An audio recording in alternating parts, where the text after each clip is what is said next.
everyone.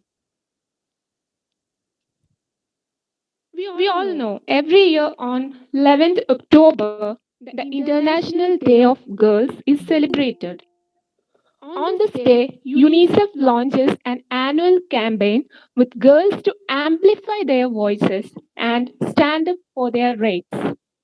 This year, under the theme My Voice, Our Equal Future, let's seize the opportunity to reimagine a better world inspired by adolescent girls, energized and recognized, counted and invested in.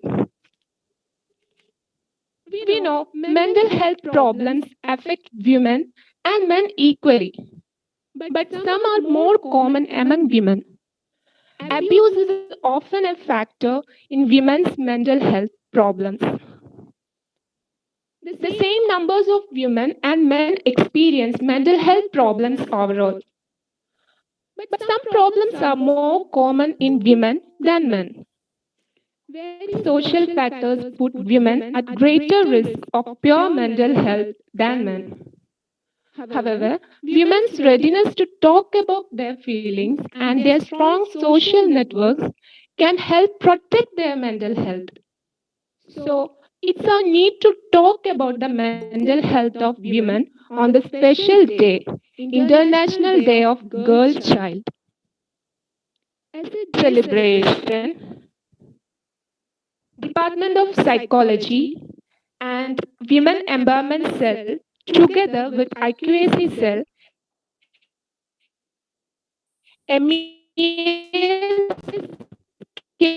Women Mental Health. Today, our keynote speakers are Dr. K. Mankayakarsi, Assistant Professor, Department of Women's Studies, Bharatiyar University, Coimbatore, and Dr. Deepthi Vijayan, Assistant Professor, Christu Jayanti College, Bangalore, and Dr. S. Dhanalakshmi, Research Associate, Women's Studies Center, Periyar University, Salem. Welcome all. Now we can move to inauguration session. So first of all, I'm inviting Women Empowerment Cell Coordinator, Professor Dr. Saumini Ma'am, to address all of us, to welcome us to this program. Ma'am, please. Thank you, Fida. Good morning to all of you. Myself, Saumini C, Assistant Professor, Department of Chemistry. We are here for the panel discussion on women mental health in association with the International Day of the Girl Child. First of all, I wholeheartedly welcome our principal, Dr. C. Rajesh sir, who constantly encouraging us in conducting many programs. I wholeheartedly welcome our eminent chief guest, Dr. K. Mankayakarsi ma'am, Dr. Deepthi ma'am, and Dr. Dhanalakshmi ma'am to this wonderful session. Next, I welcome the head of the Department of Psychology, Dr. Aishwarya Rashmi ma'am, who is the coordinator of this program. I welcome all the teaching staff and all vibrant participants to this wonderful session. Once again, welcome you all. Thank you.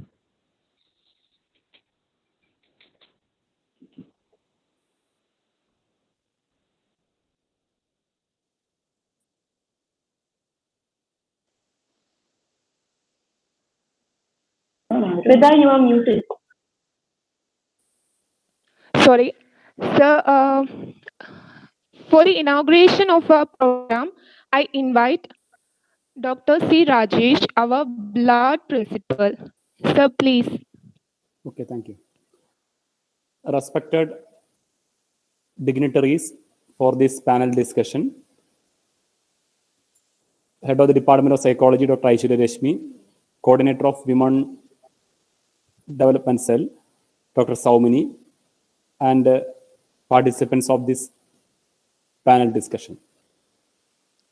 Today, on 11th of October, the World Health Organization is celebrating the International Day of the Girl. It celebrates the importance, the power, and the potential of girls around the world. It is also a day to highlight girls' needs and the particular problems they can face, they have to face.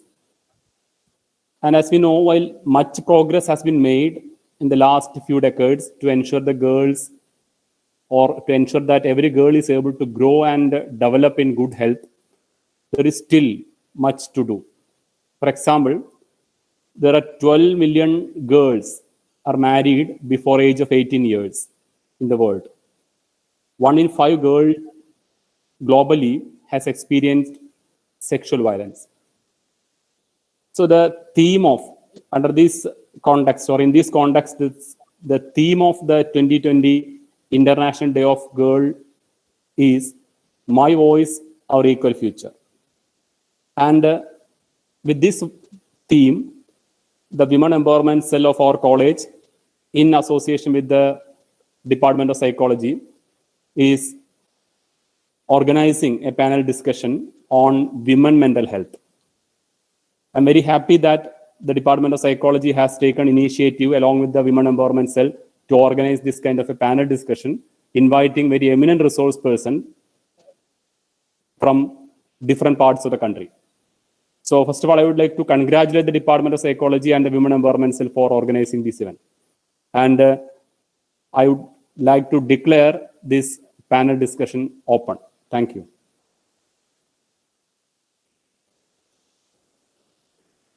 Thank you, sir.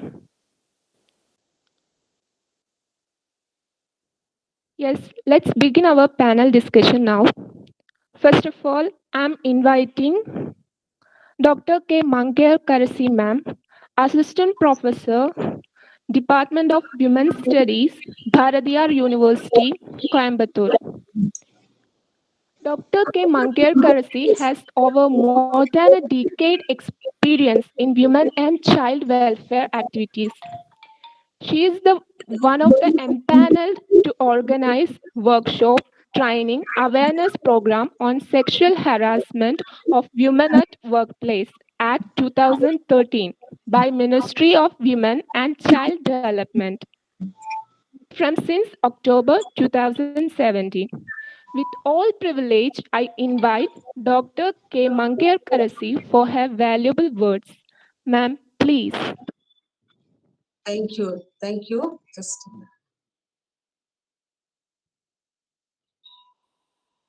my screen is shared, right? My Yes, screen is yes, ma'am. Yes, yes. yeah. Yes, ma'am. Yes, ma'am. Good morning, all. Happy International Girl Child Day. It's a time to appreciate and thank the principal, the management, the principal, and the intercoordination cell and the psychology department, and Reshmi, my student Reshmi, and all the participants and all organizers for this wonderful program. We will go to discuss about women mental health. I would like to share my experience or my knowledge with gender perspective. We will go to first slide.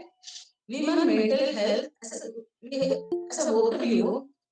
Under WHO, it says that women are more vulnerable to receive mental disorders, anxiety, depression, and during pregnancy, before the pregnancy, after pregnancy, and even every stage of child growing until death, women are having more possibilities to receive mental disorders.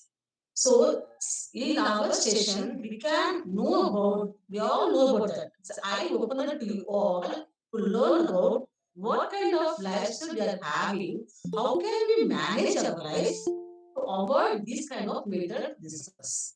So, under the STD goals, it says that gender index rank under that in all over the world, global first score is 65.7 out of 100.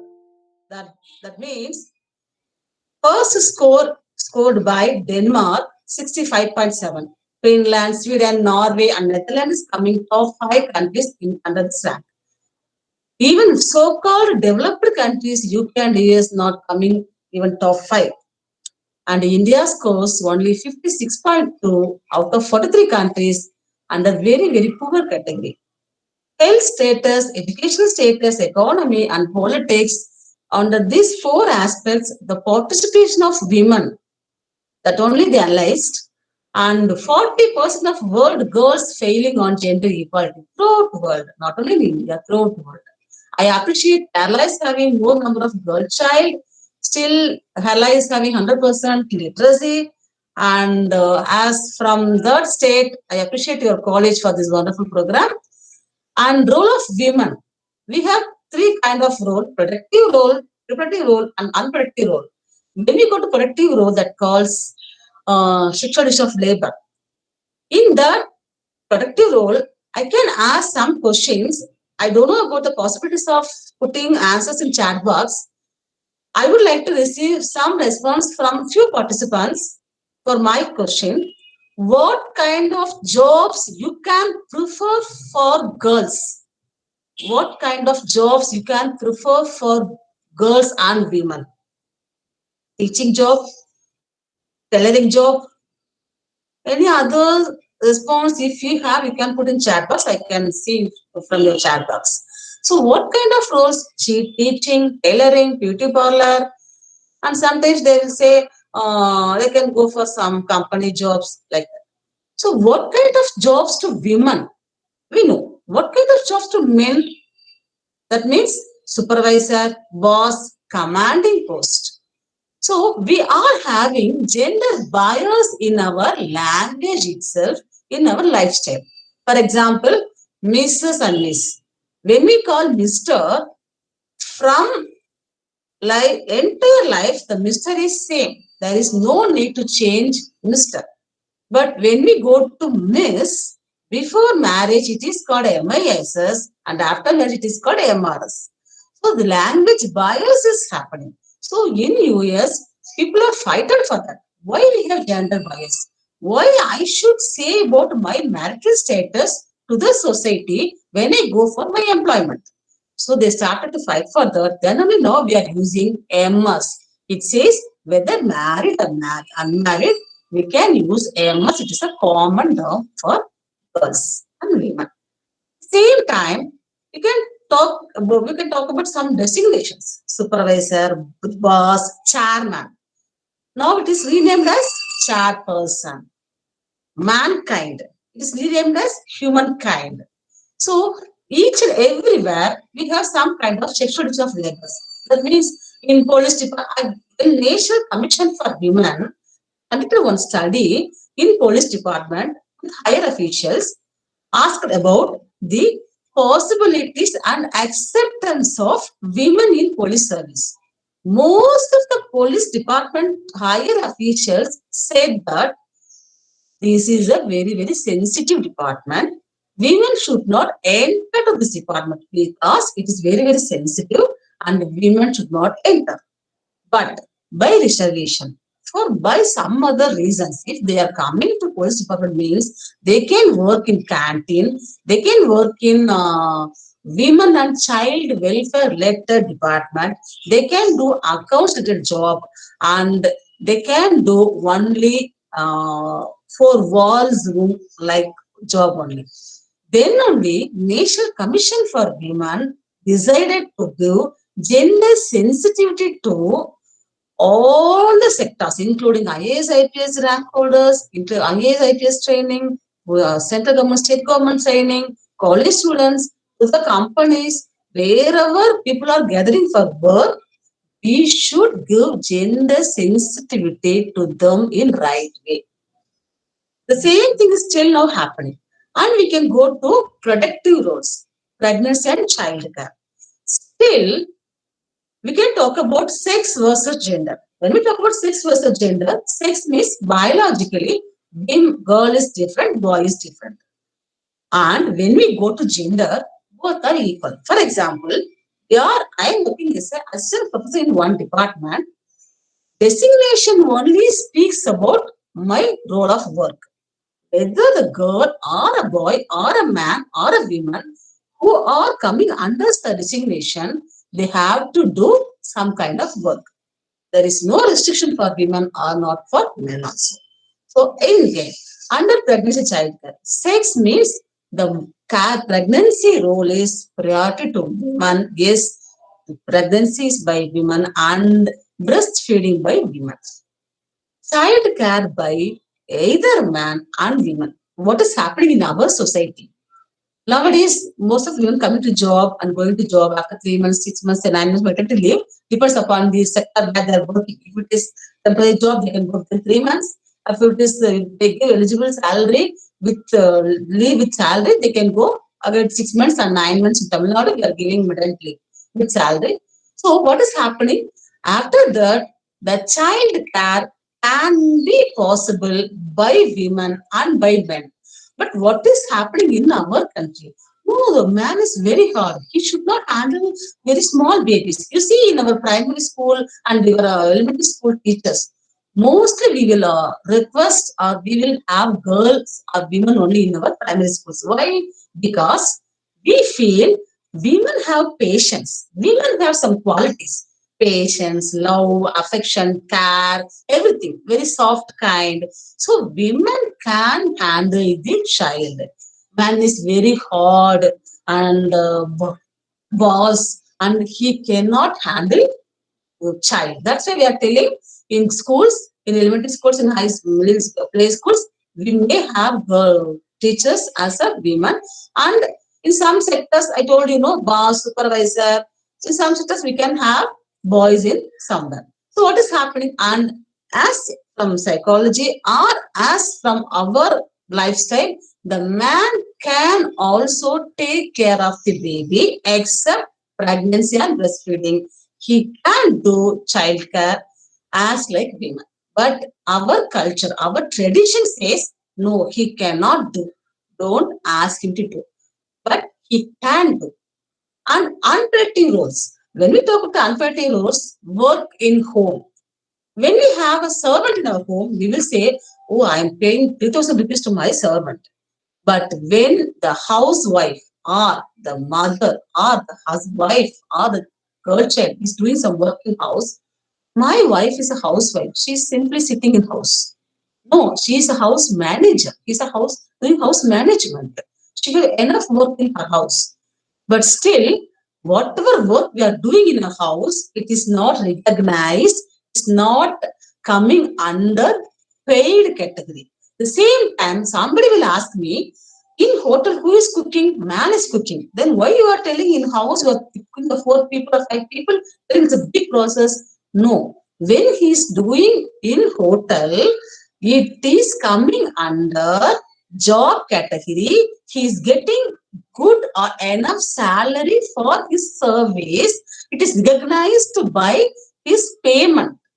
But when the same work for our family with love and care, the women who's doing in our family, what we feel is she's a housewife or she's cooking because she's a woman, she have to cook.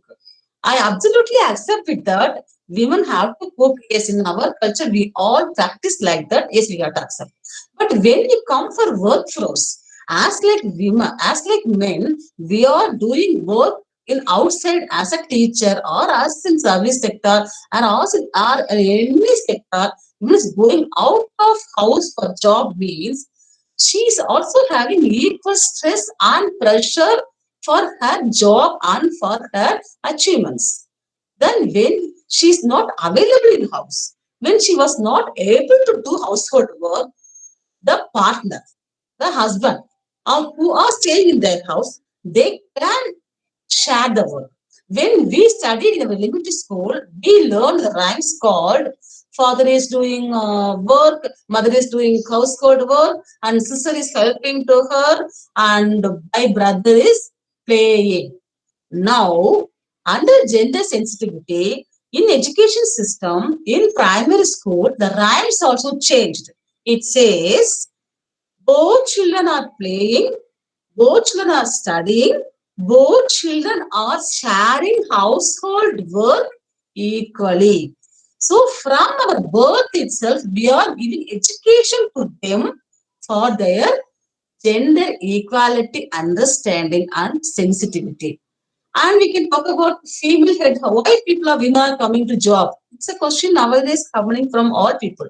So now in India, female head households are more. In India, 26.1, and in Tamil Nadu, 14, some more, and Kerala also nearly above 14. And divorce case in India, out of 1,000 couples, 13 coming in 2008 onwards, now it is increased. So out of 10 couples, happy couple we can take one or two. Again, tolerance couples 7. I got married with this person, having children. What would I have to manage with him, manage with her, whatever it is. So happy couple only 1 or 2, tolerance couple 7, and divorce only 2. So still women are more vulnerable in all aspects. When we go to next one, we are talking about sex ratio in India. We all know that still we are not having equal sex ratio, and we are having some schemes. Women and Child Development Ministry, you all know about that. Still, women and child can't be separated. And another thing, we all know about single girl scholarship offered by government. That also giving some kind of support to girl child for her education. And scam selective abortion. We all know about the government declared to know about the child, either boy or girl, before some years. What happened? Everybody scammed, and when they did selective abortion. So now it is banned. I heard that in some places, what they're doing is when they give pink file or pink slip, it indirectly says that she is carrying girl child, and when they issue blue file or blue slip means it is indirectly says that she is carrying boy child. In some places, it is practiced. So still we are having some kind of law and support for girl child. Still we are very smart to overcome from that, to know about what we would like to do that. And possibility of getting treatment for college. That means nowadays, if infertility is increased, when we talk about infertility, if 100 couples are not having child means 25 couples both are having issues. 25 couples, girls have some issues. 25 boys have some issues. 25 report says both are very normal, still not able to go for pregnancy. So what is happening? If the boy going for fertility treatment, the report once he take, it will be valid for next 6 months.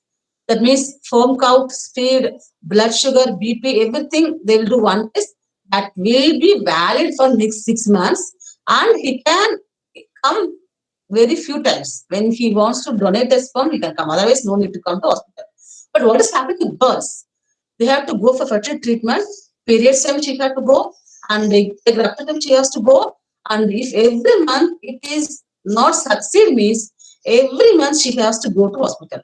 Most of the working women are unable to go for regular treatment in all sectors. Again, for as a housewife, they are unable to get enough financial support from the family for fertility treatment. Emotionally, they all still have some kind of pain because of this kind of practice. And again, family planning. So, wherever we go, in each and every hospital, in second baby delivery, we used to ask, shall we do family planning? But my suggestion is, each and every hospital should have counseling center. The counseling center should give the possibilities of family planning to the girl, to the boy. The couple have to decide whether the couple plan to go for family planning or not interested, or the girl can do or the boy can do.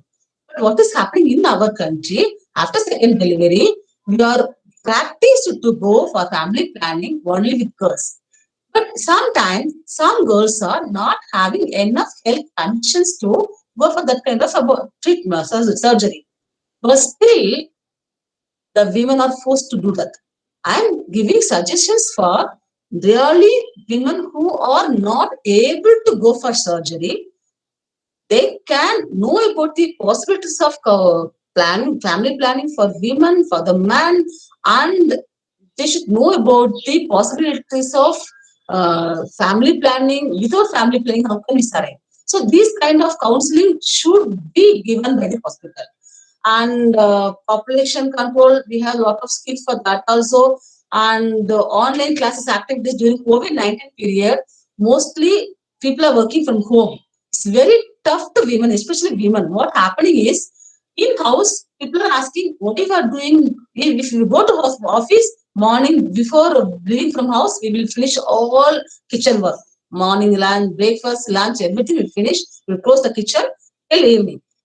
But in work from home, what given? People have to cook in the morning, have to cook in the afternoon, have to cook in the evening, and in between tea and snacks, whatever it is.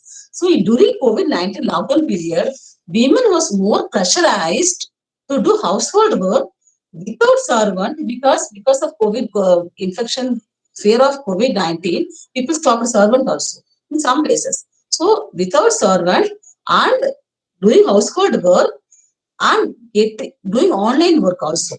Most of them is told that very difficult to manage my company as well as in my house. Some IT companies, I talked with some people, they said wherever we go to IT company, once we reach the office, we start our work. Once we shut down the system, till tomorrow morning when we log in, we are free. But now, during COVID-19, anytime we receiving calls from the companies, they're asking us to log in, they're asking us to work. There is no CL, no medical leave, no possibilities to take rest because you are in the house only. 10 minutes, please come and do this work. One house only, please do this work very urgent.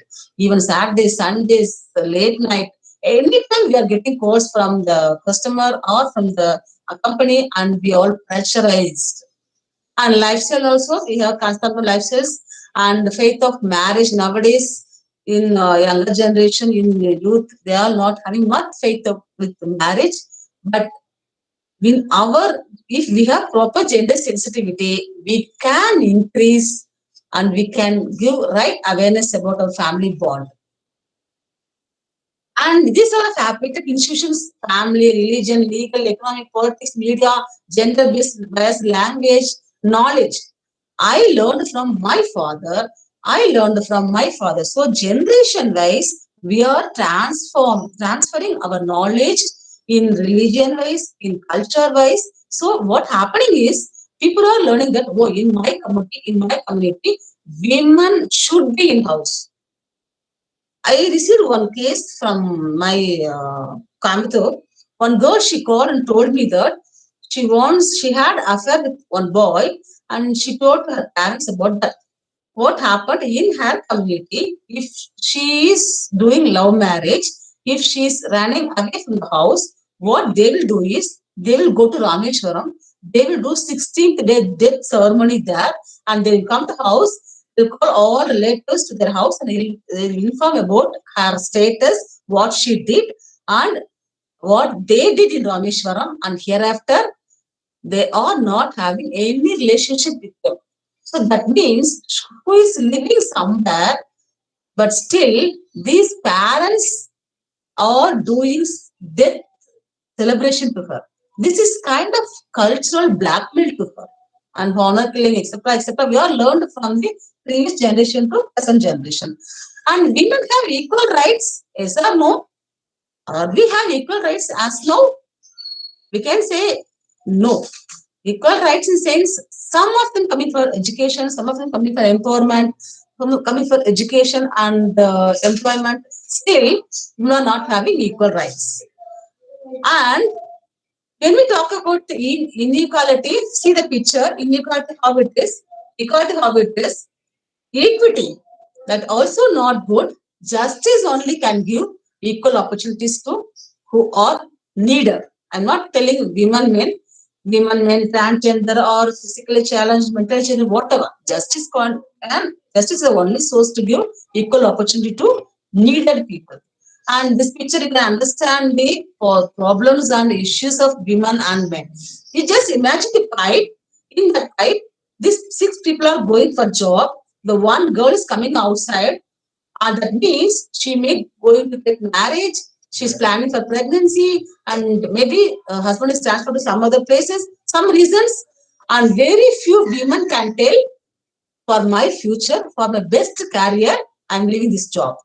When we go to men, mostly break service is not at all possible to men, because when they shift from one job to another job, that means that same next job, the present job will give good opportunity or good career, something he's achieving from previous job to new job. But to the women, break in service is very, very common. That's why in each and every sector, entry level, we are having more women. When we go to higher positions, we are having very less women only. And dressing sense, the people are telling that dressing sense is not good nowadays with girl child and women. As per law, we should not blame our dressing sense. But as a parent, as a teacher, as a well-wisher of my child, we will advise our daughters and sons to dress properly. But as per law, dressing sense is not a reason for harassment. So the attitude should change. Yes, I came for my education, I came for my job, my career. This is not a place for any kind of harassment or misbehavior. This is a place for education, for my job, and I should not misbehave with anybody else in my environment. So this kind of gender sense and gender attitude change must be essential. And when we talk about ragging, we can say in India, no ragging, right? But what is happening, how it was succeeded? Each and every parent, teachers, everywhere, we said no ragging, because once you do that, then there is not possibilities for your bright, best future. So each and everywhere we are telling that. Now it is, we can say in each and every campus, we used to say no ragging, free ragging campus. Like that, gender sensitivity, right attitude will give correct possibilities of gender friendly campus. In future, we all will have gender friendly campus in all over India. And this is kind of the study. And men violence also increased nowadays, and language bias also very common in India. We can, that's why I told you, men at work, we see these posters everywhere in roads and all, but women also doing work there. But still, that's why I'm telling human. Instead of men, we use human at work. And gender-based advertisements, that all we see in the newspapers and TV channels, and online entertainment. Nowadays in India, online entertainment is increased, and during COVID period, it is increased. I'm very ashamed to share this message. Before COVID-19 in India, 17% of people used to see sex-based videos through online, but during COVID-19, it was doubled. And I would ask one question to the participants. What about the men slap women? Most of them will say no. The same time, women slaps men. No. But you see all the serials, it is reversed. At the same time, we will teach our son about don't give any pressure to your proposed girl. If she accepts, agree. Otherwise, don't give any pressure to her. Nowadays, parents are aware about that, giving right education to the boy child. What is happening in our TV series? It is reversed. So, girl child are indirectly getting wrong education from our known source. So, we should give right education to the girl child and to the boy child for their betterment. And celebration of International Men's Day, November 9th, we are celebrating, but still we are not having much awareness about that. And men doing household work and cooking work, that and all is not wrong. If there is a need, he can do. It's his part of life. And in our workplace, what is happening? Reception committee is coming under girls, travel committee to the boys, shifting heavy items to the boys, and this the singing song and reception, that kind of work for girls. Still, we all learned that this kind of jobs is ideal for women. This kind of job is ideal for men. And again, what is happening when we talk about this? If we receive guests in our house, we will ask our daughters to serve tea, serve snacks. The same time, same age group, boy also sitting with them, we never ask him to do that. Then we all learned that the girl can do, we'll appreciate. If the boy doing means, no, no, we will take, don't do that. So again, I can ask one question to the participants. When you eat, did you think about the people who are staying in our house? With any time, will you ask, "Okay, yes, ma? Yes? Will you ask, shall I have this cup of uh, chicken soup, or anybody else waiting for eating this? Sharing, sharing the food in our house. Still, oh my, as a mother, I'm very happy because everybody had. But did you? No, because everybody had. No, the women should have equal quantity of healthy food in our family. The family members should have the awareness about that. They should ask their wife, their mother about what they had, will they have, or already they have. So the sharing in dining table also must. And this all the days we are celebrating. I'm moving fast, and right awareness about gender equality and right attitude is very very essential for breast mental health. And these are all human welfare organizations we are having. We have so many laws for women. National Commission for Women. Each and every organization is giving support to women for safe environment in house as well as at workplace. And so small change can do big difference. We have to think about a other's point of view. And for better health, educate your child, both boys and girls, in gender perspective and gender equality myths and facts. Smoking, drinking, dating is not equality. We will not appreciate that. And we right should have right gender equality awareness and plan of action, either household or private work. Yes, I will do cooking morning only. I have household work from home. I have to do that. So they can think of plan of work, avoid serials, frequent use, avoid that, and restart our hobbies. Work from home is unavoidable. So best plan of work is very, very essential. And wherever need, whatever possibilities you have, please do relaxations. And instead of teach your son to respect women, teach your child to respect other gender. Men are good, men are bad, women are good, women are bad. So teach your child to respect other gender, and right attitude, right life, right future will give good mental health and good gender sensitive environment. Government, schools, college, teachers, students, all are having very good role in this. I think my time is over. Thank you all for the patient listening. If you have any questions, you can post and wait. Even end of the session, I can answer for your questions. Thank you, ma'am. Thank you so much, ma'am, for sharing your valuable concepts. I think they are really thought provoking. Thank you so much, ma'am. Thank you. Next, we have Dr. Deepthi Vijayan, Assistant Professor of Christu Jayanti College, Bengaluru. Motivating and talented psychology professor, driven to inspire students to pursue academic and personal excellence. She strived to create a challenging and exceptional learning environment for students to nourish their abilities and skills. It's my pleasure to invite Dr. Deepthi Vijayan to handle the session.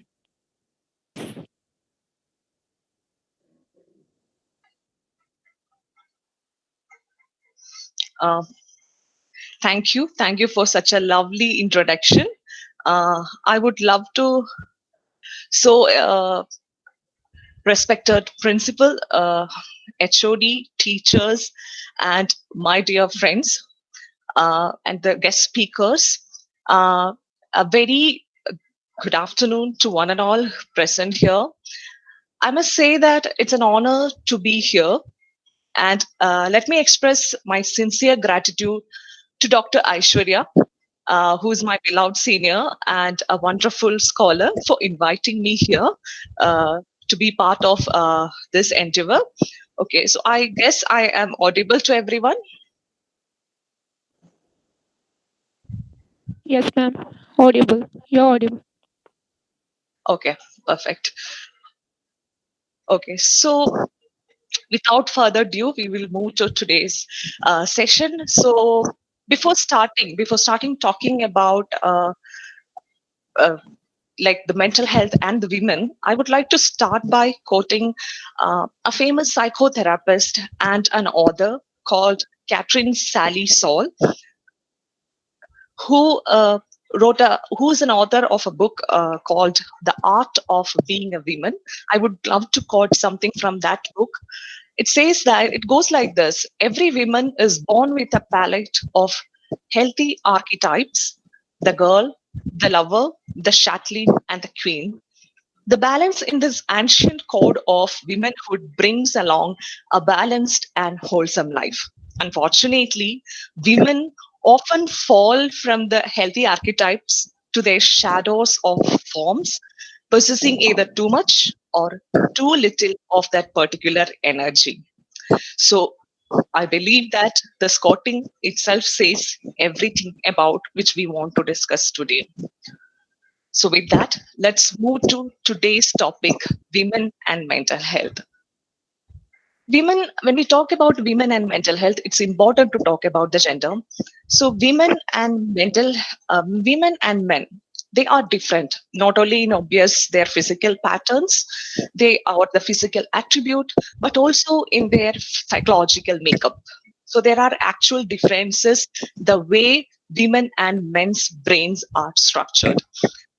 So, when we talk about gender, it's a critical determinant of mental health uh, and mental illness.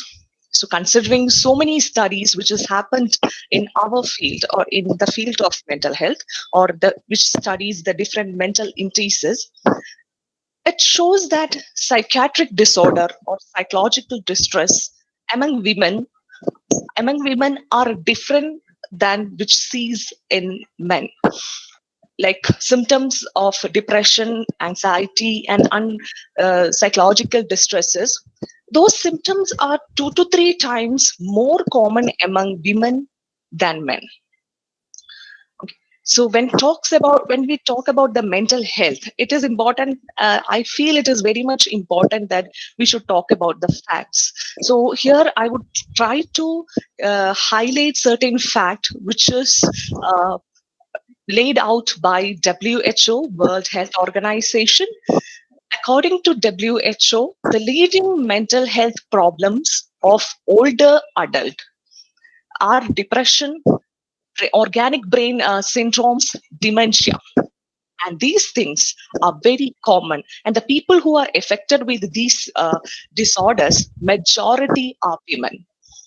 An estimated of 80% of 50 million people who is affected by violent conflicts and civil wars, natural disasters, and displacement, those are women and children. And the lifetime prevalence ratio or rate of violence against women around the globe is somewhere like 16 to 50 percentage. And at least, and studies which conducted across the globe, they says that at least 1 in 5 women suffer rape or attempted rape in their lifetime, in their lifespan. So this is the global statistics which talks about women. This is not from India. This is what is happening around the globe. Women, their mental health, and things which put women in higher risk of developing any kind of mental health issues and mental health problems. These are the things. These are just a glimpse of what is happening around. And other than this depression, anxiety, and psychological problems, There are another factors which create pressure in women. The pressure which is created by multiple roles, gender discrimination, associated factors like poverty, hunger, discrimination, and isolation, and domestic violence, overwork, sexual abuse, and any other kind of forms of abuse, and combined to account for women's poor mental health. So that is the status of women and their mental health. While we talk about good mental health, it is essential to the overall of both men and women. To have a good mental health is essential for every human being, not just women. But when we talk about women alone, the women experiences some mental condition which are very much unique to them. So the mental condition or disorders which occurs at the time of some hormonal changes and other types of conditions. So there are certain conditions which are very much unique to women.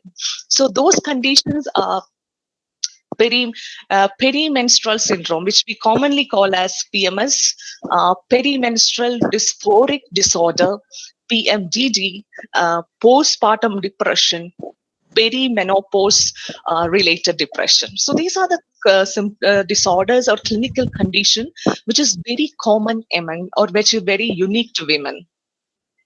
Many women in their reproductive years experience transient physical and emotional changes that around their period. And in fact, at least 80 to 90 percentage of the women with regular menstrual cycles report unpleasant physical and psychological symptom premenstrually. So these are the things which is happening to almost every woman, or the vast majority of women who are in their reproductive ages. So when we talk about PMS is a very common, or premenstrual syndrome is a very common syndrome, and everyone talks about PMS. Or it is, what is PMS? It's actually a broad term for a general pattern of physical, emotional, behavioral symptoms which occur to 1 to 2 weeks prior to the menstruation, prior to the onset of menses. So it is an which is conducted around the globe or world, at around 30 to 80 experience PMS in their lifetime or during their reproductive age. So how you feel, how you identify it, what is PMS? So as I told you, it comes with along with your physical symptoms. Before the onset of your menses, it will be like you feel anchor, you get irritated quite often, you feel sadness, you without any reason you feel sad, you feel easily, you get emotional quite often, and irritability, and you have this feeling of overwhelmness. And at this time people will be very much sensitive towards rejection, and they will try to withdraw themselves socially. And along with that, they feel very much, they'll be tired, fatigue, and memory will also be affected, or poor memory will be there during this period of time. And these things comes along with physical symptoms like abdominal bloating, muscle pain, other appetite disturbances, and sleep disturbances, and swelling. It's just such kind of, it accompanies with such kind of physical symptoms as well. So this is what is happening. So these symptoms, experiencing these things prior to 1 to 2 weeks prior to your menstrual cycle, and as the onset of menstrual cycle, the symptoms fade away as well. Okay, so what happens if the symptoms doesn't fade away? Then it leads to the clinical condition. To experience PMS is quite common. Have a healthy lifestyle. By getting into more physical activities and getting more healthy habits, you may be able to handle PMS. But if these symptoms doesn't go away and try to persist, if the symptoms are very, very yeah, intense, if these symptoms, if the depression and anxiety and other symptoms are very intense, and it is starting to affect your daily life, it is starting to affect your daily routines, it is affecting your relationship with your people around you, it's affecting your work life balance, it is affecting your day to day life, and you are not able to conduct or go with a normal or the life a normal, you are not able to lead a normal life. If this is the condition, then we can say that it is a clinical condition which can be called as premenstrual dysphoric disorder. So it is a severe form of PMS, and it will be having very intense mood irritability and mood reactivity. And the time period is also similar, 1 to 2 weeks prior to the menstrual cycle. But symptoms will be very much severe and intense, and it will definitely interfere with your day-to-day life. Okay, so studies have shown that around 30 to 80 percentage of women in their reproductive years, they have experienced these symptoms, and usually these symptoms will start during the early 20s. So this is the onset. So if they are experiencing such kind of intense symptoms, they should go to. We shouldn't hesitate to seek for professional help. That is very, very important. Seeking professional help when you need. That is very important. So when we talk about, so that is all about the premenstrual PMS and PMDD. So, and another common problem which is seen in women is postpartum depression. So you must be heard of it. I don't know how many of you are familiar with that. So postpartum depression is mostly people tend to mix it or tend to confuse it with baby blues. So every woman experience baby blues. What is baby blues? Every woman experience baby blues. That is basically a feel of baby blues is a feeling of confusion, ambiguity, and a feeling of sadness, emptiness within the few days of after giving birth.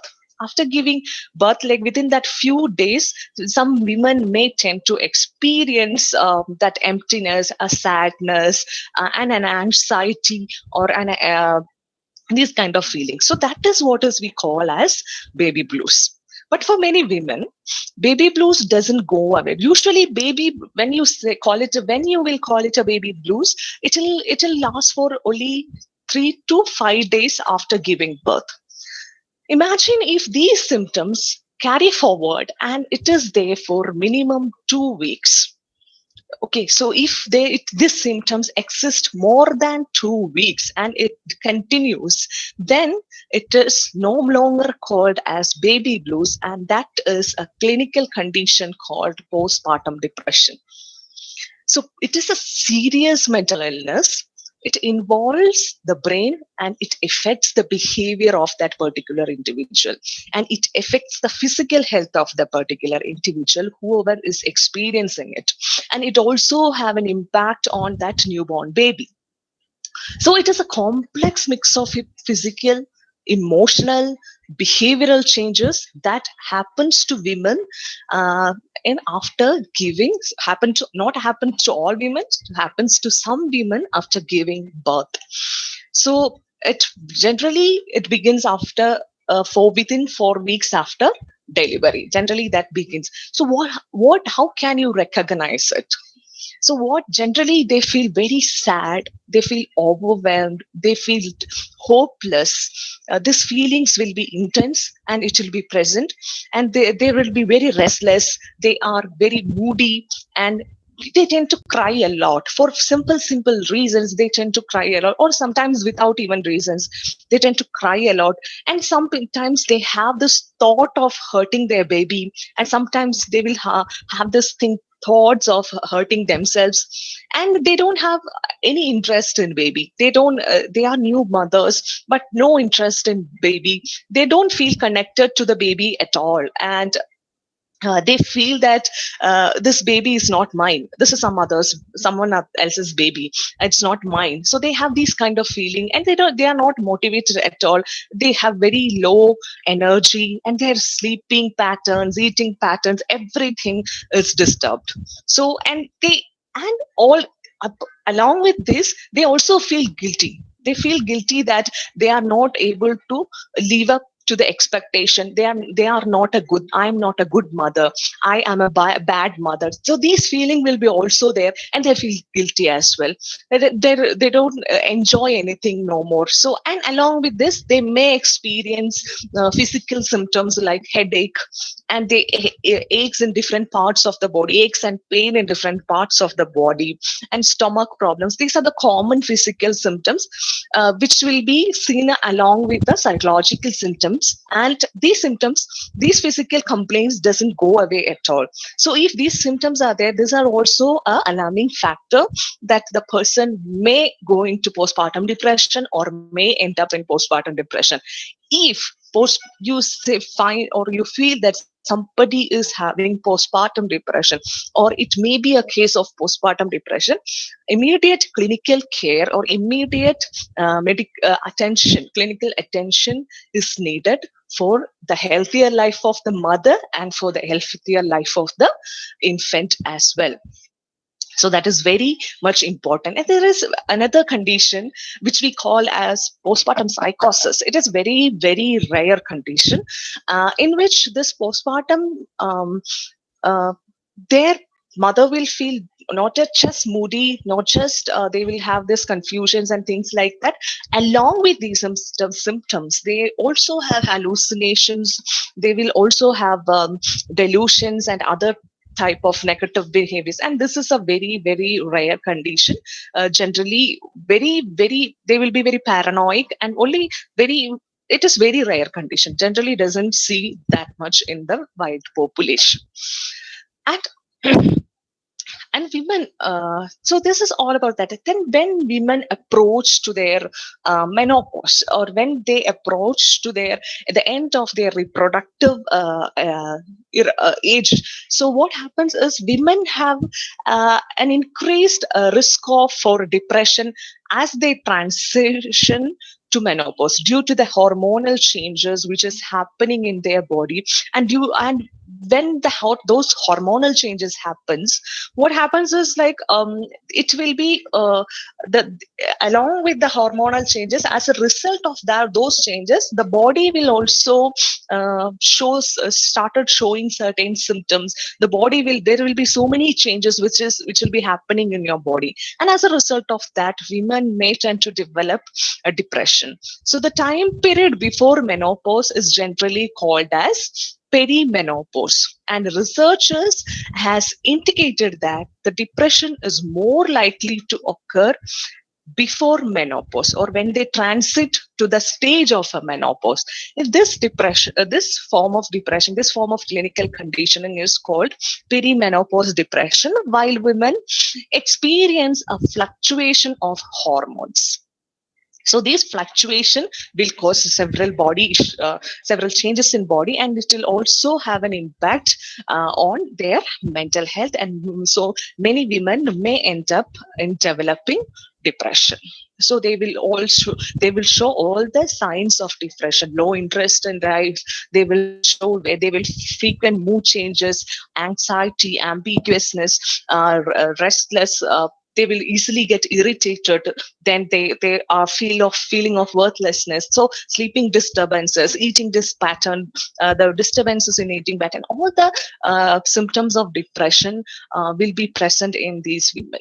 Okay, so these are about the clinical conditions, or the clinical or the conditions where we may need more psychological assistance, or which is clinically conditions basically. And other than these psychological conditions or disorders or syndromes, there are so many other factors which can also have an impact on the mental health of the women. Okay, so what are the other factors? I may not be able to list every factors, but I have listed few factors which is very much essential. I think which should we should talk about. So I have listed a few things. So one of the major and important thing I would say is any form of abuse. So any form of abuse is like it's not necessary that it will always be physical. Somebody is hurting you physically, not necessarily. So abuse can be physical, it can be emotional, it can be psychological, it can be verbal, it can be sexual, it can be any type. Okay, so any type of emotion abuse can have a longer impact on women's mental health. In it's the effect of abuse is longer, and this may lead to trauma. And the trauma can affect how you feel about yourself and how you relate to others. It can affect the self-esteem of women. It can help your self-image, how you portray, and it can it can have a severe impact on their self-confidence and their levels of self-efficacy. All those things, it will be severely impacted, and people often end up having problems in relationship, and they often have those uh, kind of stuff. And other than these kind of things, women who have gone through such kind of abuse or any other type of trauma which happened in their life, they have a higher risk to for developing mental health conditions, different mental health conditions like depression, conditions like anxiety, conditions like PTSD, post-traumatic stress disorder. So any these conditions. So when the women experience trauma, so it can have a direct impact on their mental health. And when we talk about another major concern in women's mental health is body image. Body image is another major issue which we need to address in today's world, because modern media and all the social media, they constantly bombarded us with the image of ideal figures, the image of ideal beauties. So they are setting those images. So what happens is for women, so they have separate set of idealizing figures for men and for women.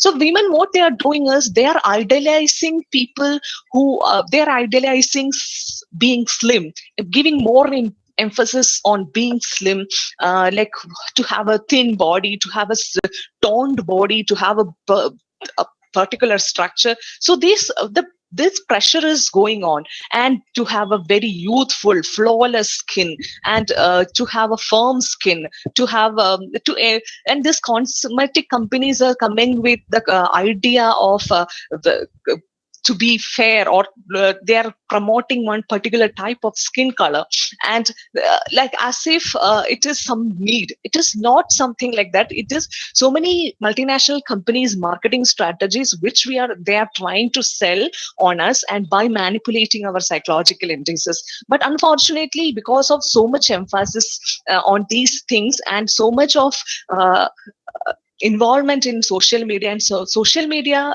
through social media, it is reaching to so many people, and it is really having an impact on women's mental health. Especially these things are affecting adolescents and young adults. So this condition, they may not have direct impact on mental health, but indirectly it is affecting the mental health. It is leading the women to end up in certain psychological distresses. People are The quality of life of women is going low because of these beliefs which they hold, and they are ending up in psychological distress, anxiety. The self doubt is coming, and the depression. They are developing depression, and they are into unhealthy habits, different unhealthy habits, addictions, abuse, and also eating disorder. Women nowadays, people are developing eating disorder because of these things. And So this is all about the conditions and clinical conditions and other factors which can affect our mental health. So when talk about our country, when talk about India, so what is our standard, what is the status of women in our country? So as we also ma'am discussed, or as we you all know, we so many discussions are happening there. So but I would love to add certain points to that. The one thing is the researchers which has been conducting, I would love to highlight the findings of the researchers which have been conducted in our country on mental health of women. So it shows that in India, especially in India, the girls from nuclear families who doesn't and who is from a controlled parenting and these things, and the women who is married at very young age, they have the higher risk of depression and suicide and self-harm. This is the study which was conducted in India, and this was the devastating result. The study was conducted in the younger adults of India. And other than that, there are so many other issues which the women in India faces, and which leads to the which leads to poor mental health and other mental health issues and problems. So, according to the statistics which is provided by Indian government, so dowry disputes, then other this the romantic affairs, illegal pregnancies, quarrel with spouse, parent, and quarrel with parent in-laws. These are the things which usually leads women to committing suicide or commit self-harm. So that is one part of it. When we talk about around two to uh, two-thirds of the married women in India are victims of domestic violence. This is the another government statistics, but but the real statistics is far more uh, devastating. So as many as 70% of the married women in India, among from the age of 15 to 49, they are victims of different form of violence in their own household.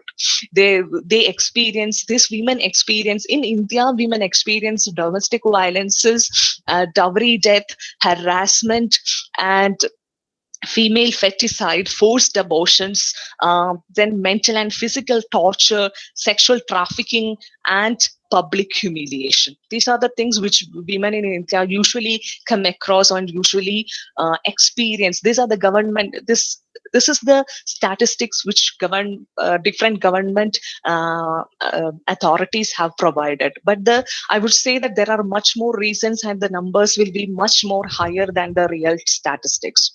Okay, now can we talk about what needs to be done? Now this is the situation. How can we improve? What needs to be done? So one thing which we needs to be done is we have to shift the paradigm of the determinants of poor mental health of women.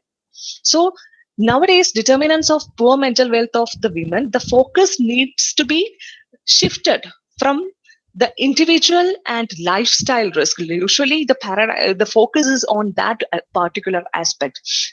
From there, this paradigm and the focus should be shifted, and the risk factors shifted to a broader sense, where we will analyze more about the social factors, the economic factors, the legal factors which affect, or legal things which will affect women and their life. And it is essential to recognize how socio-cultural, economic, legal, and infrastructure, environmental factors affect women's mental health and configured in their community settings. And it is also important to understand that proper education, training, interventions targeting the social and physical environment, which is very crucial for addressing women's mental health. So every policymaker should focus on these aspects rather than focusing on anything else. So intervention at various level, aiming both individual women as well as the women as a larger section of the society, are essential. They should be implemented from very primary level, at the primary care delivery, as well as on legal and judicial front. And when we talk about it should start from the primary level.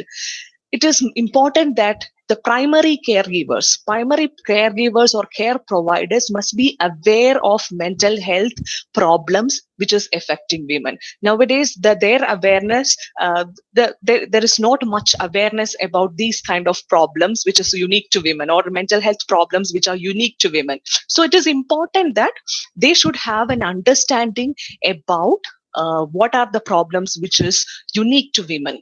So that is very much important, and appropriate education should be given to them. And women increasingly nowadays, women are more into work, like workforce as well. They are working, and they are into that. They are getting more independent. So ensuring women's mental health in workplace and providing them a quality of work life is also essential. So we should focus on that aspect as well. So women generally, the more fundamental and most important thing which we should do is giving more importance and giving more stress to women's and girls' education. Because why it is important? Being an educated women, or being educated, this will provide an awareness about the rights and resources, rights of the what is my right. They will know it. Nowadays, women are not aware of it. So it will give an awareness about the rights and what are the resources which is available from government, which is available from society, and they should be able to capable to fight against the exploitation and injustice which is happening. They should be able to raise their voice against those exploitation. And education will also lead to better chances of economic dependence. That is very important, because nowadays women fail to report any kind of abuses or any kind of problem which is happening to them, just because they are not economically independent. If they come out of that particular system, they know that they won't be able to live or lead up. They are worried that they won't be able to lead a healthy life. So these are the things which we should do, or the government or the social authorities or government authorities or policy makers should address and should do something about. So it is essential that we should develop and adopt strategies that will improve the social status of the women, and which will remove the gender disparities which occurs in our society, and provide an economic and political power, and increase awareness of rights among women, and so on. So they should making them aware of their rights, their possibilities. That is very, very essential. Okay, so this is policymakers and planners should do that. And as a women, um, we all should also learn to speak about our rights. We should all be able to raise our voice against injustice and exploitation. That is very, very essential. And every woman, I believe, is capable of doing that. So with that note, I wish everybody to be like, I wish all a very wonderful and a very bright future and success in your future endeavors. And I hope that you all will raise your voice against the injustice which is happening in the society. So we all are there. Our voice also matters. So just remember that. And with that note, I would love to end my session. Thank you. Thank you so much.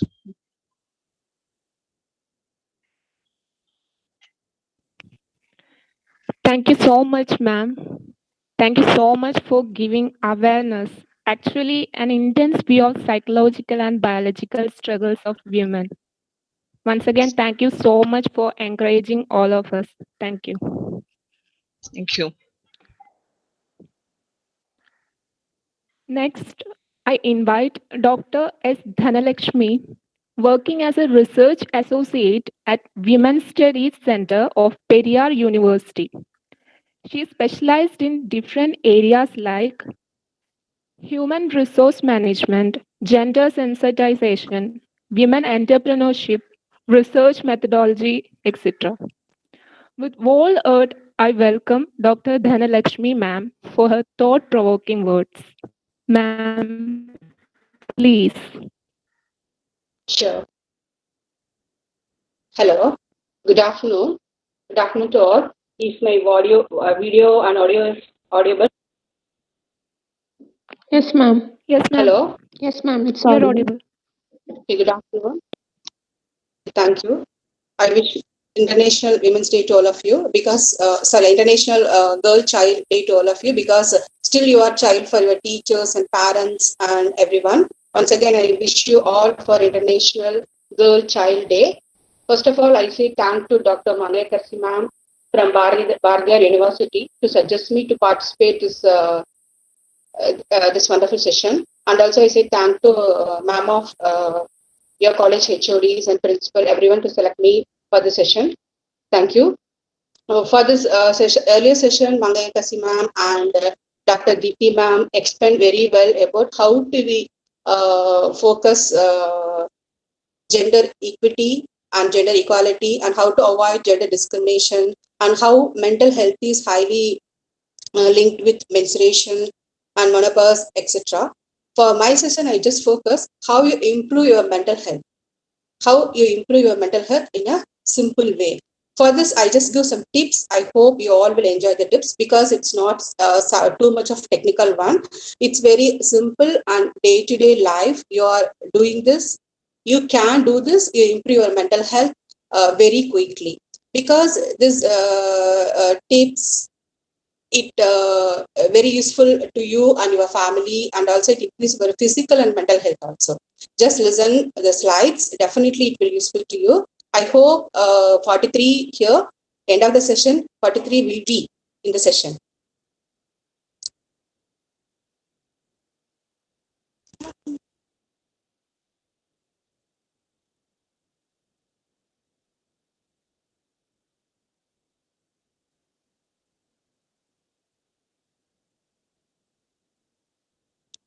How to take care of your mental health in a small way, it's a small tips to strengthen your mental health and your physical fitness also.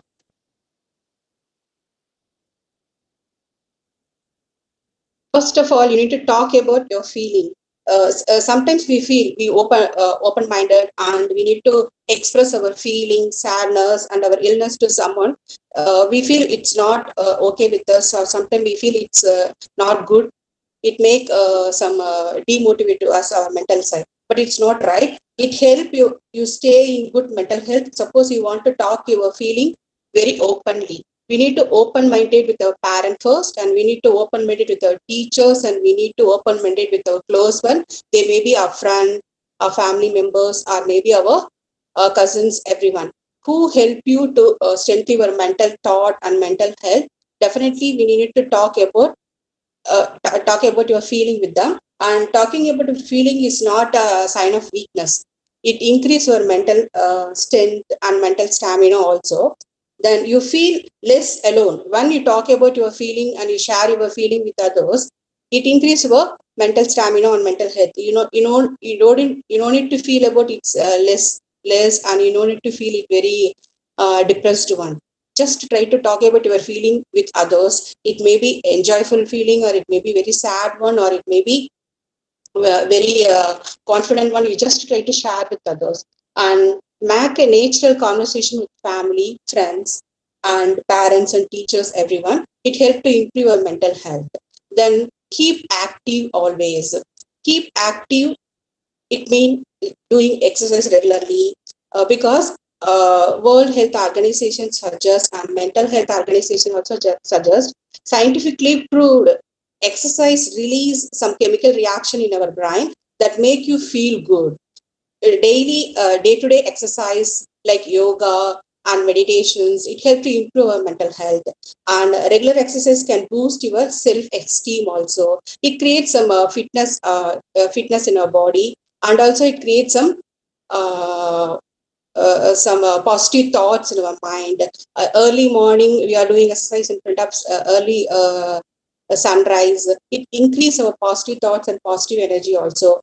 For this exercise, for this activity, you no need to go for gym. Just walking near park near with your family, your house, and walking near with your neighbors, or walking with your parents near with the park, and gardens near with your home, and at least 30 minutes walking per day, or 30 minutes walking 5 days per week. It's okay. It make a good mental health to you, and try to make any physical activity that help to enjoy your day, enjoy your day completely, and also it gives some strong mental stamina to you. Keep activity is very common to all. It's not only for the young girls like you. It's nowadays keep activity like walking, exercise. It's very common to everyone from young to the older one. In this young age, you try to doing activities regularly. It helps to improve mental health and also physical health to your entire life. The next one is eat well.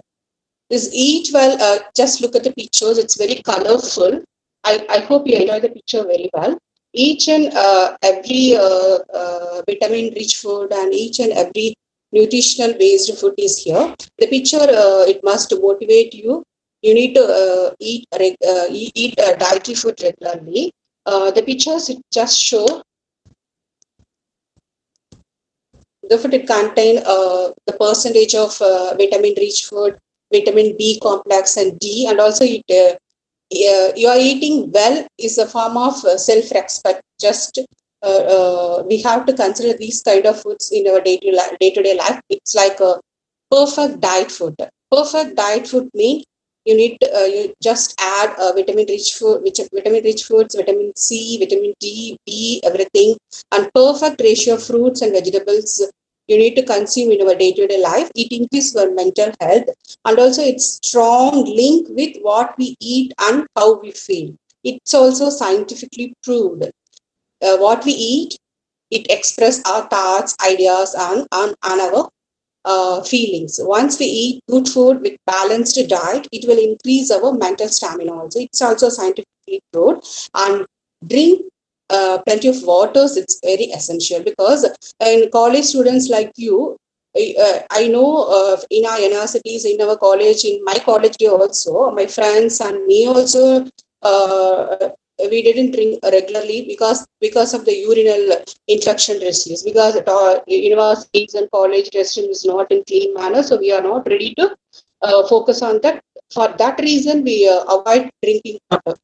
So please drink water more. It reduces our mental stress also. Then avoid pizza, burger, these kind of junk foods. Not only pizza, burger, and Pepsi and Coca-Cola. The college students also making taking more kind of junk foods. There's a maximum of survey based on dairy food and adolescents, obesity based research explain college students, particularly aged from 13 to 27, they have consumed more junk foods. It increases obesity, and also it causes with their menstrual issues, everything. The team explained the menstrual issues is highly related with our mental stress. So try to avoid these kind of junk food and eat a perfect diet that good for your physical health is also good for your mental health also. Then keep in touch. Keep in touch with your family and your friends. Keep in touch with your family and your friends. Face-to-face communication is very essential, but this COVID-19 period, face-to-face communication is very tough, because we are conducting all the classes and all the seminars and everything. It's through online mode. Just to try to make face-to-face conversation, at least with our parents and our neighbors also. Then it increase our mental stamina, and also it reduce our mental stress. And this COVID-19 period, at least try to communicate with your teachers and your well-wishers to share your experience. And suppose you have any mental in your place, just share with that. Then ask for help. The other thing is ask for help, because you just not only you, all the college students and all the middle-aged people and older, sometimes they feel very distressed. They don't want to ask help from others. Ask for help. It's not a sameness. Okay, ask for help. It increases our mental stamina, and also it reduces our mental stress, because sometimes we feel we are a superwoman. we don't want help from others. But as usually, the originality is none of us are superhuman. We all are social animal. We all are having six sense, but nobody is superhuman. Each and every one in the world definitely dependent with some others. For this situations, this COVID-19 situations, we all are affected with the maximum of mental health, and sometimes we need help from others. Don't worry, just open your words and ask your help, whatever you need. Ask your parents, teachers, and neighbors and friends. So for that, you just open your mind. Then next, in college level, ICC, Internal Compliance Committee, in all the universities and colleges, UGC uh, voluntarily, so UGC strictly told to universities and colleges must open internal compliance committee to register compliant from girls child, not only girl students, from receive complaint from boys also. Complaints is regarding sexual harassments and anything. ICC cell is there. In colleges, it's maybe in the form of women's cell. You just register your complaint, your ICC, and also legal aid services. All the district code, they have district legal service authority. They give a lot of help to us. Suppose we are having any mental issues and issues related to the legal, we just help from legal service authority. A lot of lawyers, they are doing free services in district legal service through district legal service authority to help us, and get help from police people also. In police side, they fix special session for crime, everything. They are handling special sessions with women police also. Just you have any trouble, you want help for that kind of big issues, it's legal issues, just you ask police people and legal service authority also. Before that, you just discuss with your college ICC committee. Then take a break. It's also very essential in the situation. Take a break. It's very important. We are doing a lot of work daily. Compare with men, women, we are doing a lot of work because we are having multi-talented persons. Compare with men, women, we are doing multitask regularly. So we have a lot of stress. So take a break in between our work. It may be your continuous class, or maybe your work schedule, or it may be your day-to-day activity. Just make a 5 minutes break from work. It may just take a long breathe. Suppose you have a time 15 to 20 minutes just to just do some yoga or some meditation. It increases your mental stamina very strong. Then do something you are good. It like a hobbies, painting, gardening. Then sometimes watching TV and listening music, or writing story, or reading story. These are come under some hobbies, but do something you are good at. It increase your mental stamina. Once we are doing something, we are good at that. We are getting some appreciation from others. It improve our mental stress, and also it improve our mental health and reduce our mental stress. And not only gardening, not only painting, or not only storybook, not only music. You can do anything which is you like. And some people like cooking. In this age, college students, they are focusing cooking, particularly at this COVID-19 period, because they are enjoying a variety of food, like making of cakes and making of ice cream, making of pizza. Lot of YouTube channel is there. They are using that and earn and listening and help their mom. It's also a good thing. Which one you like, you do that at the time you feel mental stress. The next one is accept who you are. This is accept who you are. This is very strong one.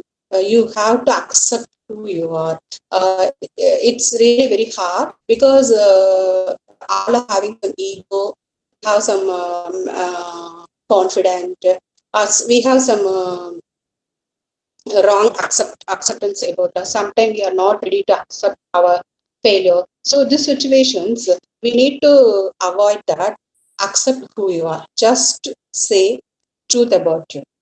Just try to talk truth in front of your friends, and in front of your teachers and your parents. And for this openness, it's very hard one. You need to accept who you are is a very strong one. Once you accept who you accept your failure, you accept your illness, you accept your success, you accept your mistake, you accept your discouragement, you accept your courage. Everything help you to boost your mental illness, mental stamina. Then accept who you are is critical one. Suppose you have a time in your home, you just take a paper and write positive and negative of you. In the positive side, definitely we will feel most.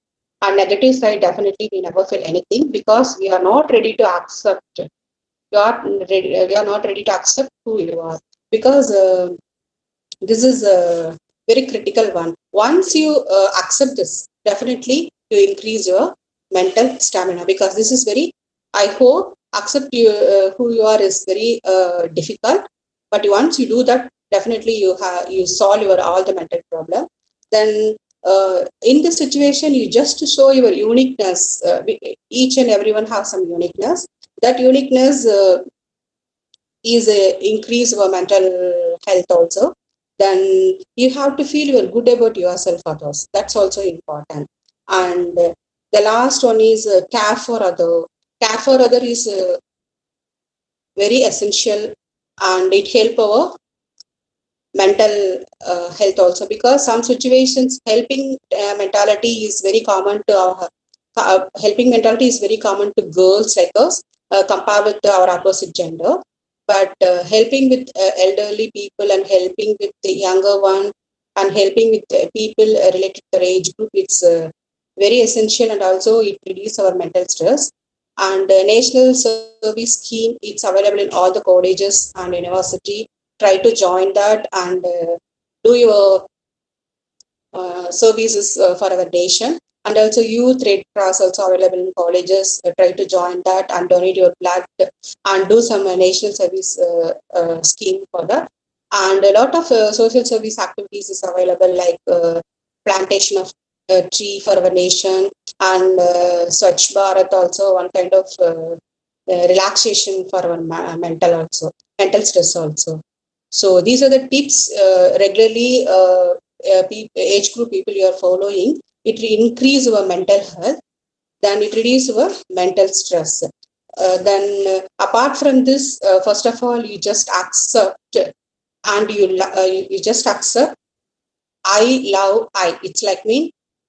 You love you. So this is very essential. You love you mean you must love you. You love your features. You love your hair. You love your eye. You love your entire apart from head, feet, and your character and your marks also. Suppose you are a student, you are in a very average level or your last bench student, just enjoy everything. We accept you love you.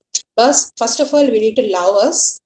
We love the entire world. So physical and mental fitness, it's entirely depend on our thoughts and our activity. It's not depend on others. Just believe that and enjoy the International Girls' Day. Thank you. If you have any doubt, please join with the discussion. Thank you.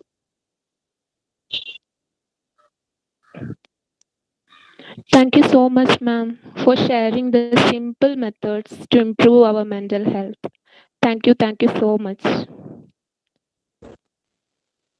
So, next we are moving to question and answer session. Participants can clarify their doubts and queries with our resource persons. You can either drop your queries in chat box or can unmute and directly speak to our guests.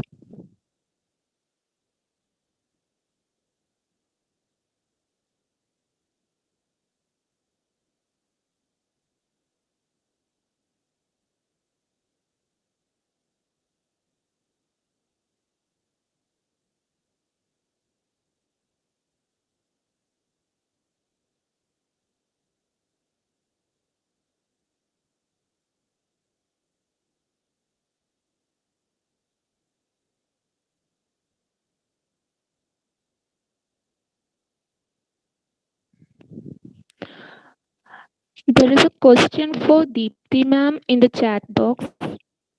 Ma'am, can I read it for you? Yeah, please. Okay, I will read it. Um, I have not a regular menstruation. Sometimes after 15 days, also seen the blood. And when I tension, the blood flow will start like menstruation. What can I do for a regular menstruation free by psychologically and physically in my home? Okay. So, if you have menstruation, like an irregular pattern of blood flow or anything in irregular pattern of menstruation, the first thing you should need is you should consult with a gynecologist, because that is more essential, because that is totally physical. Okay, so that is the first thing we need to do. And what are the other things which we can do to get it back to the track, along with the proper medication and the proper consultation? We have to have a good like the our last presenter resource person said, that Lakshmi ma'am said, we should have a healthier pattern of behavior, a healthy habit of eating food. So try to avoid maximum sugar. Try to avoid, I know that people like sugar a lot. I won't say that avoid it completely at the very younger age itself, but I would suggest that consume the sugar in a very less level, and try to get involved in any form of physical activity. Now there are plenty of options available, not just the regular exercises. There is aerobic exercises, Zumba exercises, so many, whichever you like. Even dancing, even small, like dancing is good for your health. So get into a proper pattern of that. When you get into a proper physical activity, your endorphins are getting released, and your happiness is almost, you will feel that happiness, your positive emotions are getting back, and you'll also get a like what I would say, a proper healthy sleeping pattern, which is very much essential for your mental health. And try to involve in any forms of hobby, anything which you love to do.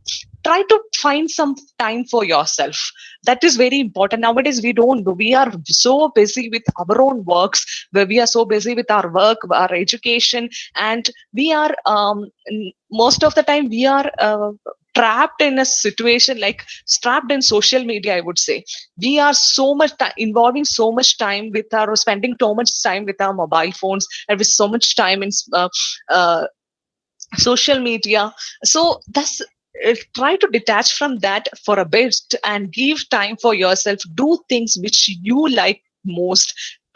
Try to interact with people. So these are the things. But for your other physiological problems, I would suggest you to consult with the gynecologist. That is the best. That is the most important thing which you should start with.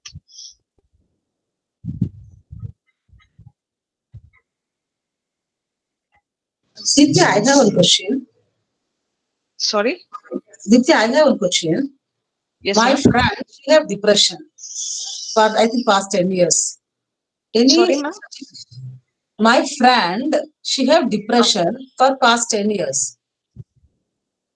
She's in nuclear family. Any suggestions for her best lifestyle? Ma'am, that this is the things which we can do is, if the condition is clinical depression, first thing we should ask them to go for the treatment, proper treatment. Treatment shouldn't be discontinued. That is the most important thing. What happens in the depression is a clinical conditioning. We cannot do anything to manage it on our own. That is not done. Okay, so the clinical, if they are having, like, if they can approach to a clinical psychologist, so they will be providing therapies. So they can do those, they can, without discontinuing it, they can go into that, or they can continue the session. Along with that, these other things, like getting doing the things which they like, and physically active. Being physically active is very, very important. And especially the diet is also important in depression. So those are the other things, and doing small mindful activities. Get mindful activities, which means I would say that whenever you're drawing something, even very small things, for example, if you're bathing itself, feel every moment, feel every senses which is around you.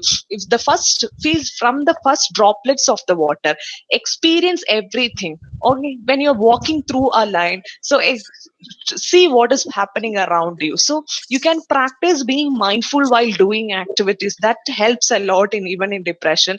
And also try to practice meditation. That is also very effective in depression. And that can be the things which we can, as a support system, we can do. Otherwise, depression is a clinical condition which need proper medical, proper clinical attention. Thank you, ma. Thank you so much. Yeah. Thank you, ma'am.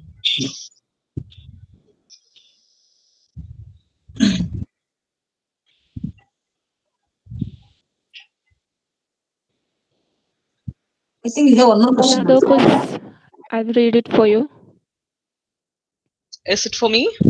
It's yeah, for you, for Deepti ma'am.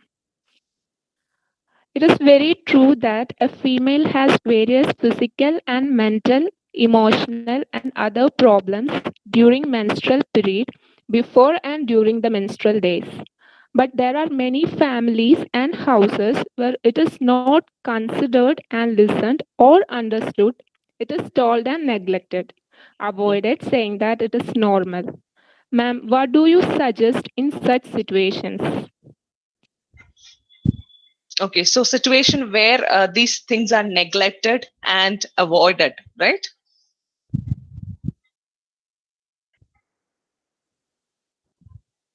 Sorry, can I read? Sorry, just to read the question once again.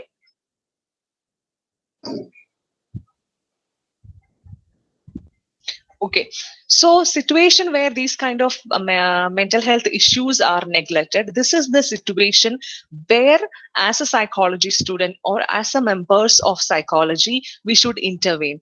We should conduct more programs which will bring awareness to each and every person in the society. So that is that one thing, because these conditions which we have discussed today, PMS, PMDD, or postpartum depression, these are the things which is not much discussed in our current society.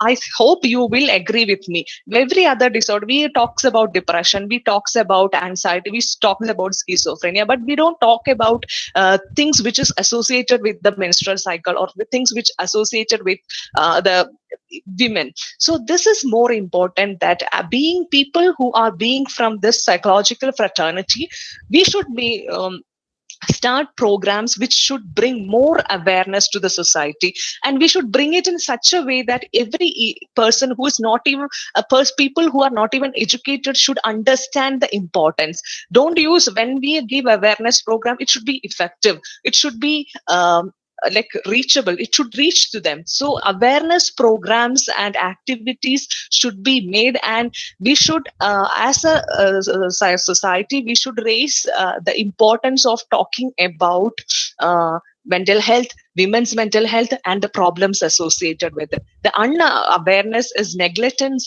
or negligence is the problem here. So breaking awareness, creating awareness, we have plenty of options available. We have social media, we have things like that, where through which we can reach to more and more people. So try to do that. Whatever which you can do from your part, you can start it from today itself. That is the one thing which we have to do. And even we should stress or point out, highlight things which should be included, or which should be started from the government health level. We should talks about helpline numbers which are available. We should talks about the things which they can do. So things like that. Though that would be my suggestion to this question.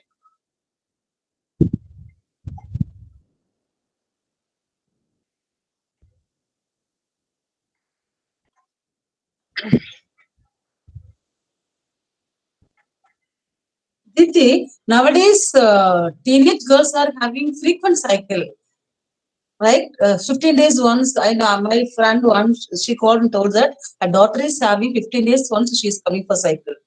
Anything with that psychology or mental health? Sorry, ma'am, I didn't get. 15 I men, didn't get it. 15 days once, the girl is getting regular menstrual cycle. If such condition, we should first rule out the possibility of any physical issues or physical problems.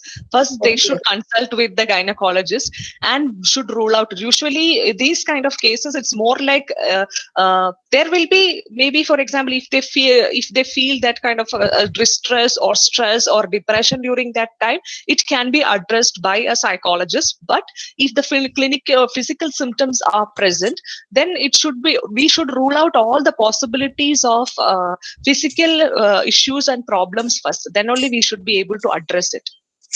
Okay, ma'am. Thank you, ma'am. Thank you.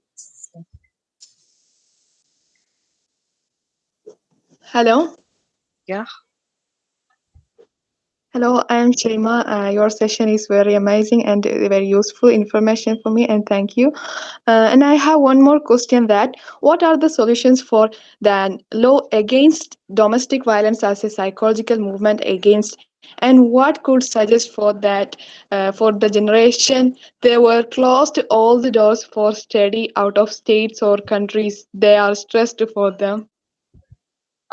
So would your question is about what we can do about this thing, like um, domestic violence, right?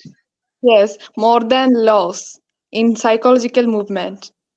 In psychological movement, what we can. Okay, are you from a psychology background? Yes, I'm Yeah. completed psychology. Yeah. Yes. So as a young people who are who are from the field, I think you should also you are the people who should start something like that. And the most important thing what happens in domestic violence is that people, as I told you in my when I was talking about in my session as well, people are reluctant to come out of the relationship due to various reasons. They are sometimes the reasons are economic dependence. They are economically dependent to their partner, so they are like come out. They are afraid that if they step out of the relationship, where they will go.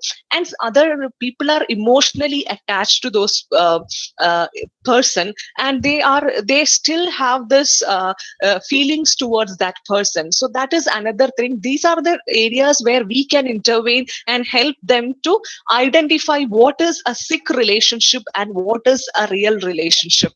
And then that other reasons is like they are afraid of the social stigma. They are afraid of being stamped with some other terms and things like that. They are afraid that when they come out of that relationship, how people will see them, how people will interpret them. So these are the major reasons where people are reluctant to come out of the relationship.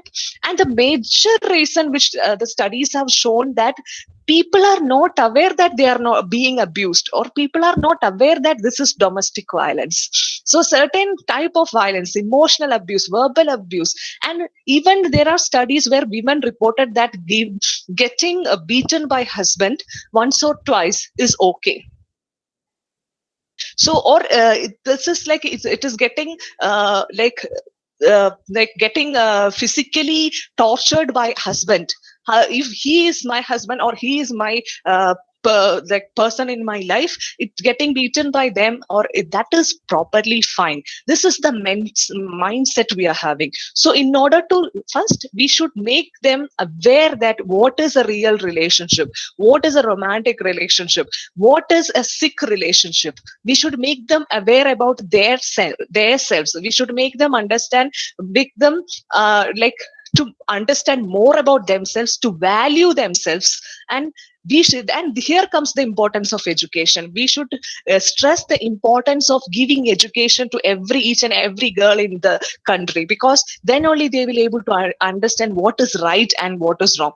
Unfortunately, I would also love to say that even people who are really educated still remain silent due to societal pressures. So that is also there. So as a person who is from psychological background, we can do so many things. We can create panel together. We can conjoin our hands, and together we can create some panel or a platform where women can get a free counseling services, or where we can post things, we can through like different social media options, we can create awareness about domestic violence. We can create awareness about self-care. We can give awareness and importance, make them, educate them about their rights, their human rights and their fundamental rights, and what are the laws which is there in the system which can help them. So these are the things as a psychologist we can do.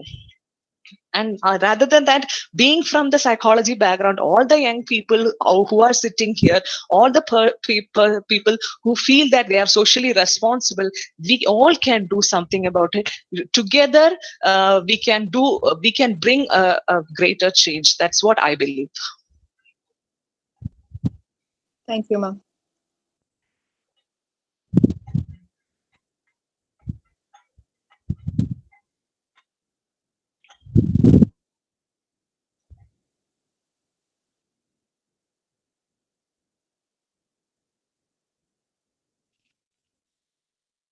Participants can feel free to ask questions with our resource persons. You can unmute and ask directly, or please drop your queries in the chat box.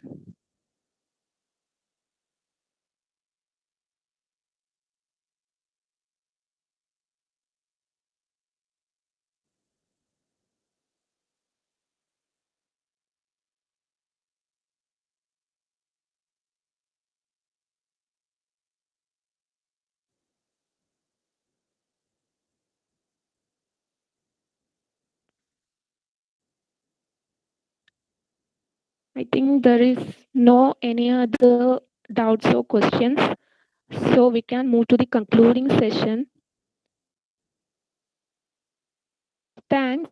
I invite Dr. Aishwarya Rashmi Aman, Head of the Department, Psychology Department.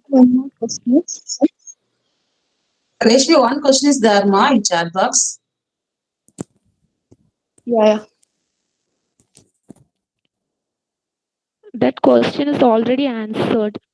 I think she was not here when it was answered. No, I will erase last question in my chat box.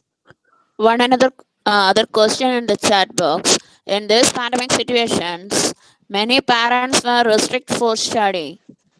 What could suggest about that? They were closed all doors for study out of states or countries, and they are stressed upon the girls.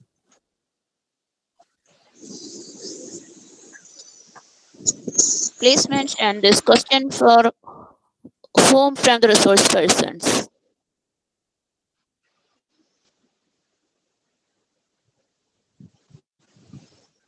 Doctor.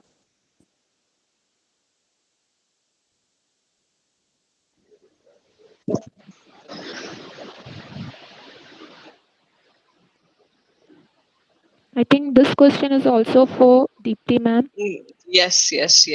So this is, I think this is the question, this is the same context which we are answered already, because this here also, why they are restricting the door or closing the doors against their daughters, and why they are restricting their opportunities for going to abroad and going to different parts and studying, because they don't understand the value of education. Why? Because they are not aware of it. And maybe it is about the like yes, you are saying that fear of social thing, like fear of society. I think you mean that. Yes, because why they are having the fear of society? Because even society, being educating a girl child, to educate your girl child, why a person should be afraid to take a step forward? So because if it is because of the society, then the society is also sick, and they are also not so educated. They are not aware about the importance of education. They are not aware about what education, what changes, or what positive changes education can bring into the life of their future generation. So here comes the importance of awareness programs and awareness, like creating more awareness about having or giving your child proper education. There are several government programs and government projects which talks about it. Okay, which there are but like which are meant to create awareness, but unfortunately some of the programs are not effective, or some of the programs are not reaching the people who literally needs it. So only thing that you, being a psychologist, what we can do is, if it is happening in your society, you can call people, you can create something about it. It should start with all of us itself. What we should think about what we can do. If you're from this psychological background, if you can bring somebody there, and if you can talk to the people and make them understand why, like why it is important. It won't be easy. Nothing is easy in this world, so it definitely won't be easy. People will be reluctant, people won't come to your session initially. It will be like that, but if you're dedicated and determined, then definitely you can bring the change. That is how girls and women have reached so far.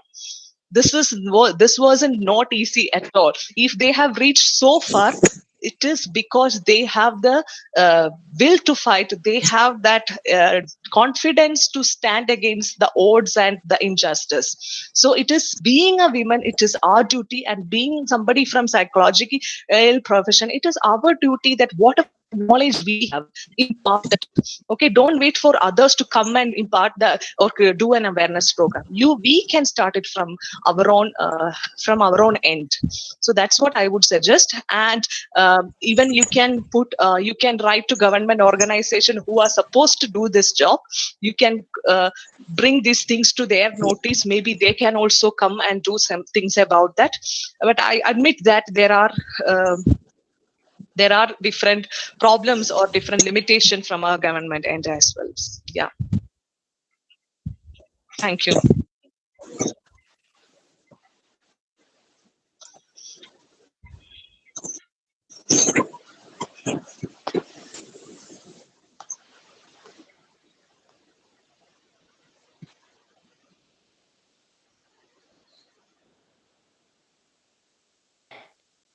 Any other questions?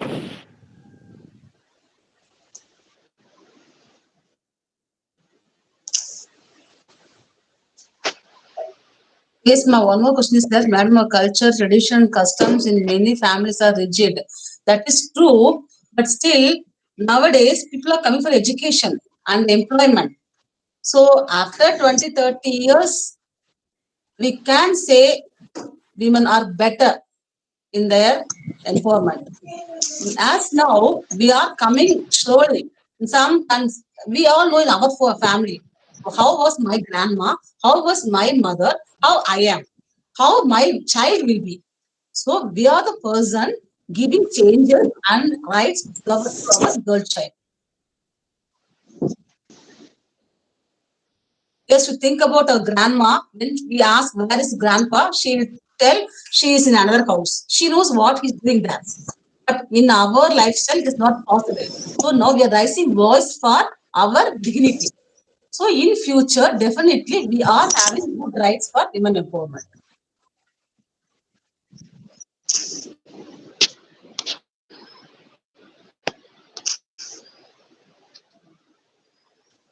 Thank you, ma. Yeah.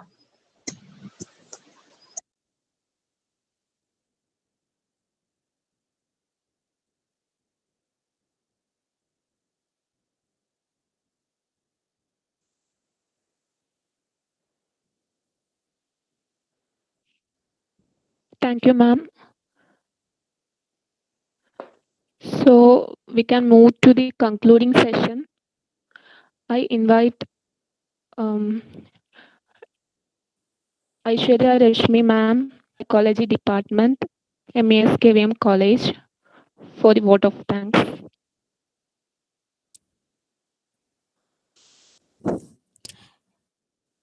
A very good afternoon, one and all. It's audible. Yes, ma'am. Audible. Yes, ma'am. Okay.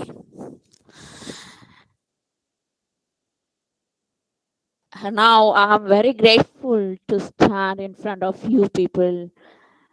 We have a great session on women and mental health. My responsibility is to show our gratitude to the persons here. Before that, I want to say about this day observation, the International Day observation of Girl Child. In reality, nowadays are very upgraded in many ways, but still the girls and women are facing a lot of issues. To make some awareness about this to our society, we are observing this day, especially the day of girl child. Girl child also get the equal opportunity to move forward, especially in terms of the opportunity for education and make a good career and to give some valuable moments, valuable things to valuable services to our society. Okay, now I move toward my duty. First of all, I'm showing my gratitude to Dr. Mangerkar Si ma'am. I'm very thankful to you, ma'am, for accepting our invitation and done a wonderful session in relation with the factors in reality.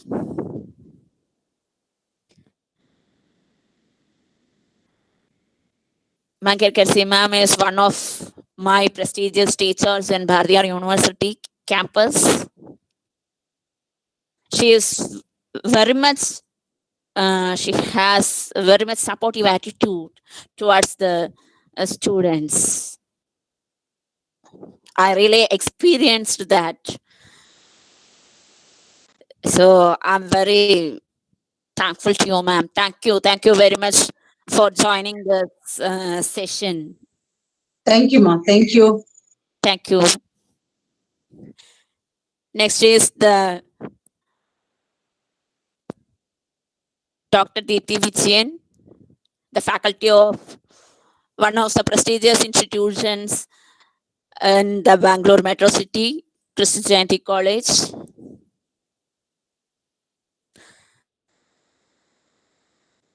And also,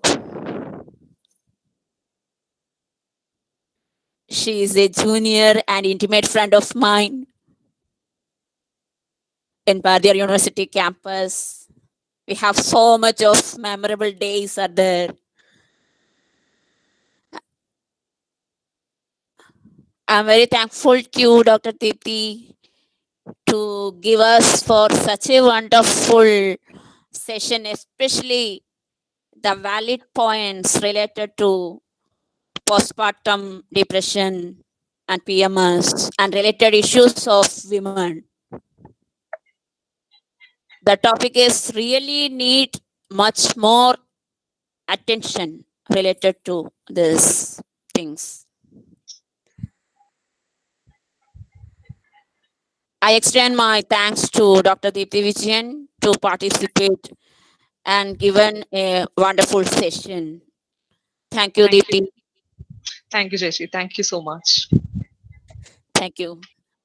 Now, not least, Dr. Dhanlakshmi ma'am. I know through Dr. Mangarkarsi ma'am actually. Your slides were also a very nice PPT presentation. I extend my and my team. Thank you, ma'am. Thank you to accept our invitation and given us such a vibrant session for us. Thank you, ma'am. Thank you. Thank you. And then most our supportive and beloved principal, Dr. C. Rajesh sir. I extend my vote of thanks to you for giving all kind of support to us. Thank you, sir. And I extend my sincere gratitude toward the Women Empowerment Cell Coordinator, Dr. Saumini ma'am, giving me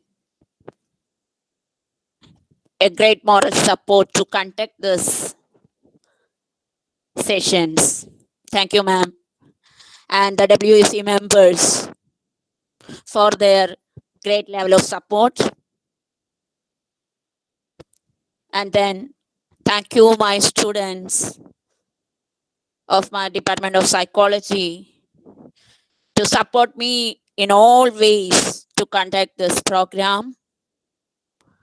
And also I extend my sincere gratitude toward the other participants, teachers of MES KVN College, and all other participants. Thank you. Thank you very much. Thank you all. We can wind up the sessions now.